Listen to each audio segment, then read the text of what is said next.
Olá, pessoal!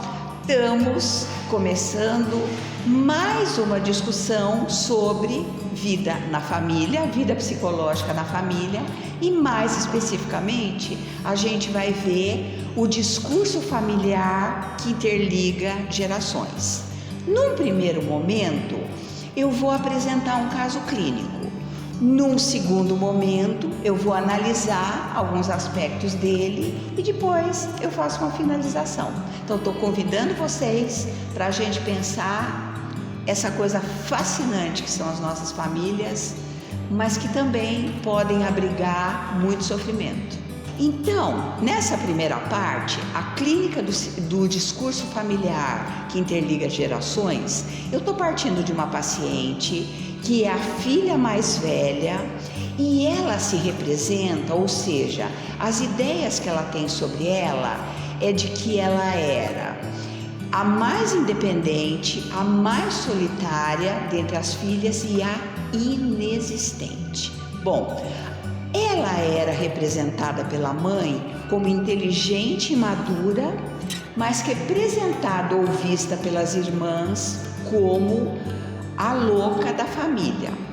Por outro lado, a segunda irmã era representada pela mãe como burra. Óbvio que a gente já percebe os conflitos que vão se apresentar entre esta paciente, a irmã mais velha, e esta paciente e as irmãs. Nessa família, o pai ditava a lei, a ordem e os critérios do que era valorizado nessa família. Então, o que era importante? Ser homem, ter um filho homem, ter status e ter dinheiro. E nesse contexto, ele não dava importância para os sentimentos das filhas.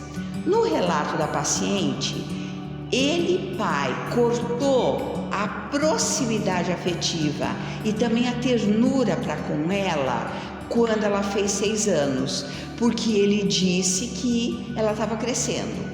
Do ponto de vista dela, isso constituiu uma ruptura, uma quebra afetiva terrível, e ela passou a se perguntar: quando a gente cresce, não dá mais para ser amada?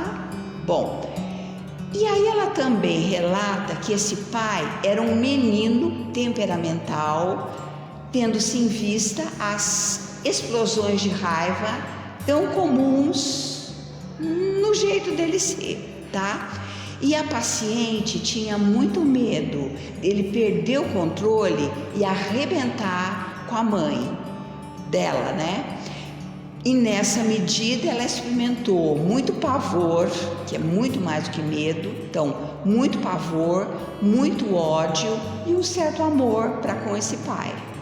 Vamos acompanhar um pouquinho como é que era a relação desse pai com o próprio pai dele, ou seja, com o avô da paciente? Bom, o avô dizia para o filho que ele não prestava nem para ter filho homem. Ele teve 4 filhas, né? Bom, outra coisa que a gente tem que levar em questão é: esse pai era o filho mais velho e desvalorizado com relação ao segundo irmão. E este pai não era visto pelo próprio pai. A paciente, por sua vez, também era a filha mais velha, também não vista pelo próprio pai. Então, vocês percebem a cadeia de ideias, de afetos, inclusive problemáticos numa família? É isso que a gente está acompanhando, né? Como esse discurso na família permite veicular o sofrimento dessa família. Falando desse discurso, vamos prestar atenção nas frases desse pai. Morro pelas minhas filhas, daria meu sangue pelas minhas filhas. A gente pode observar como essas frases estão completamente desvinculadas do comportamento dele, porque numa situação assim, que uma das filhas quase morreu, ele continua dormindo. Quem correu para dar conta da situação foram a mãe e as irmãs da garota em questão. Bom, Outra frase dele era, que eu já tinha falado, né? Falando para essa filha, você não presta nem para arrumar homem. Só que quando ela trazia um namorado, ele desvalorizava esse namorado que seria inferior a ele. Então a filha fica numa enorme confusão. Para ela ter valor, ela tinha que arrumar um namorado, só que ela nunca era devidamente valorizada com isso, porque esse namorado era sempre inferior e inferiorizado pelo pai dela. Com toda essa história, vamos acompanhar dois casamentos dela? Bom, no primeiro casamento, a respeito do primeiro casamento, ela relata que havia amor entre eles, só que ela estava insatisfeita com a potência sexual dele e também insatisfeita por não ser vista por ele. E ela se colocava numa posição de salvadora das causas impossíveis, porque ele teve uma doença grave e ela se sacrificou por ele, mas não por ele, mas sim para ser vista e reconhecida pela família dela. E aí, como é que essa história continua no segundo casamento dela? Bom, as brigas entre ela e o marido se devem às brigas dele para com o filho.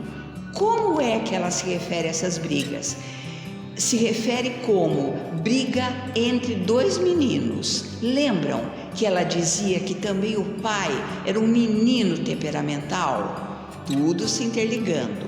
Bom, só que nessa briga com o marido, ela sente estar em falta, ela também se sente imperfeita e fracassada aos olhos do pai dela, quando na verdade a briga é com o marido. Mas todo o conjunto de lembranças e conflitos lá da infância são revividas nas brigas com o marido.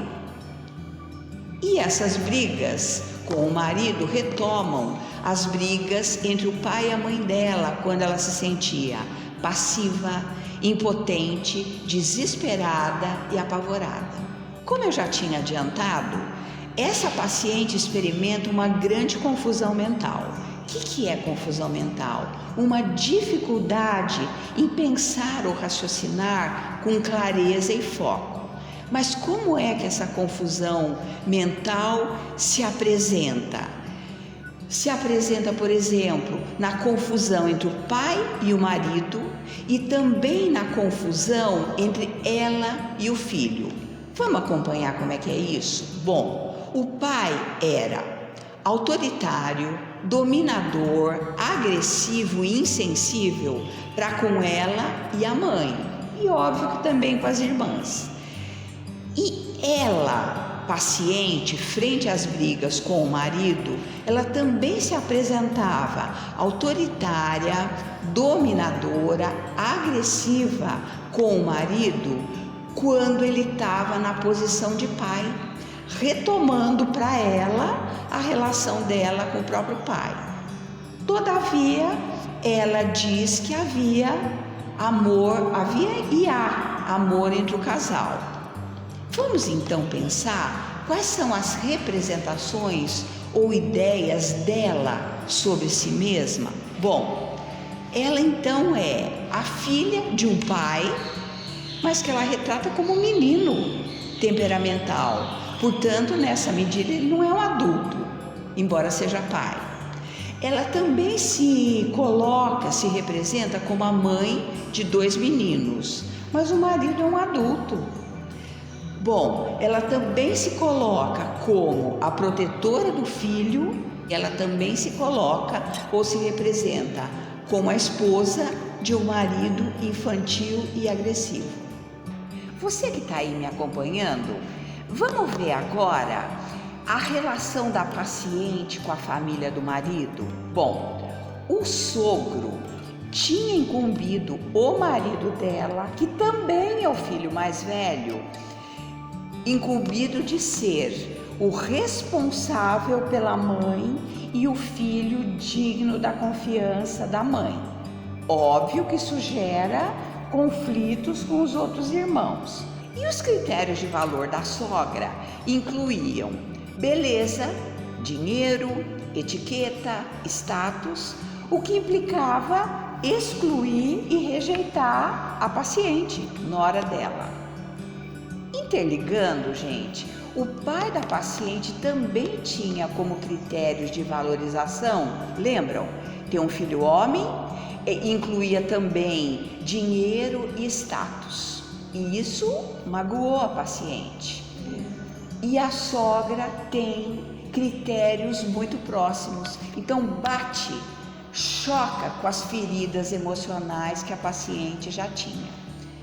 E nessa medida tem uma rivalidade dela com a sogra e num ato falho, que a psicanálise adora, né?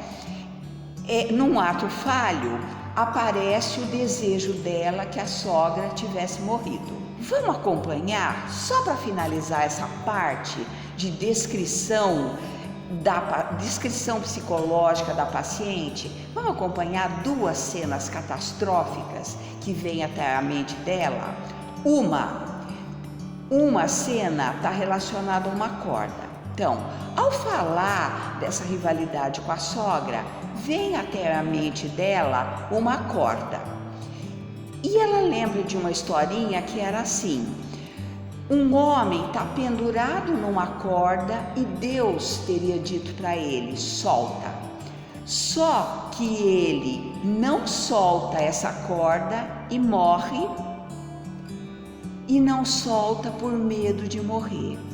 Vocês percebem que tem aí um paradoxo, uma contradição? Não solta por ter medo de morrer, só que acaba morrendo. E fala bem do dilema, da contradição, do grande sofrimento que a paciente apresentava. Por quê? Uma ponta dessa corda representava a ligação com o pai. A relação com o pai em que ocorria opressão, dominação, e era impossível para ela fazer uma aliança, fazer um vínculo de confiança e de segurança com ele. Por outro lado, a outra parte da corda significava ou remetia à relação com a mãe, no sentido de que servia para segurar, já que não dava para ter uma relação com esse pai. Essa outra parte da corda representa o desejo dela de fazer uma aliança com essa mãe, e representa um drama dela, porque depois das brigas do casal, a mãe refazia a aliança ou a ligação com o marido e ela ficava novamente, ela paciente, ficava novamente sem ter um dos dois para se ligar, para confiar, para se apoiar. Fechando essa primeira parte, vamos lembrar o seguinte: essa paciente não conseguia fazer um vínculo com o pai, que aliás não se importava com nenhuma filha. E as tentativas de aliança, de vínculo com a mãe, sempre sofriam novas rupturas. Isso marcou a psique da paciente. E aí como é que ela se representava? Como abandonada, injustiçada, passiva, impotente, desesperada e apavorada, como a gente já tinha visto. E quais são os afetos ou emoções ligadas a isso? Medo, ódio, um certo amor, mas desespero. E também dá para acompanhar que havia nela um desejo desesperado de vínculo com os pais e uma contínua ruptura desse vínculo. Nessa medida, se formou um eu bastante fragmentado, aos pedaços. Me acompanhem, porque depois nós vamos ver a análise desse caso.